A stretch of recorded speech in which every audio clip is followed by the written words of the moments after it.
আর কোনো মশলা পড়ে না, এই দিয়ে ভাত খাওয়া হয়ে যাবে। আর এটা ছোট্ট পানা ভিডিও বানিয়েছি, আপনাদের সাথে শেয়ার করেছি। আপনারা কোথা থেকে দেখছেন, সব কোথা থেকে দেখছেন আমাকে বলবেন, আর আমি আগামী আপনাদেরকে থ্যাংক ইউ বলে দিচ্ছি। আর বন্ধুরা ফলো করবেন, আর সাবস্ক্রাইব করবেন, আর লাইক করবেন, কমেন্টস করবেন। Thank you, bye bye. দেখুন, এই লাউয়ের সবজিতে 15 মিনিটের ভেতরে রান্না হয়েছে।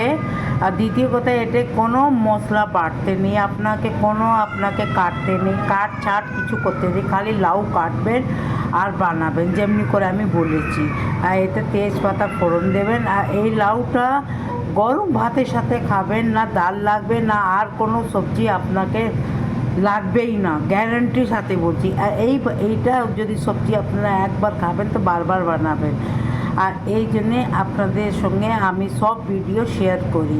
আর আপনারা যদি ফলো করছেন ইয়া আমার ভিডিও দেখে রান্না করছেন তো অমনি করেই রান্না করবেন। দ্বিতীয় কথা হচ্ছে, যেখান থেকেই দেখছেন আমাকে কমেন্টস করবেন, ফলো করবেন, আর সাবস্ক্রাইব করবেন।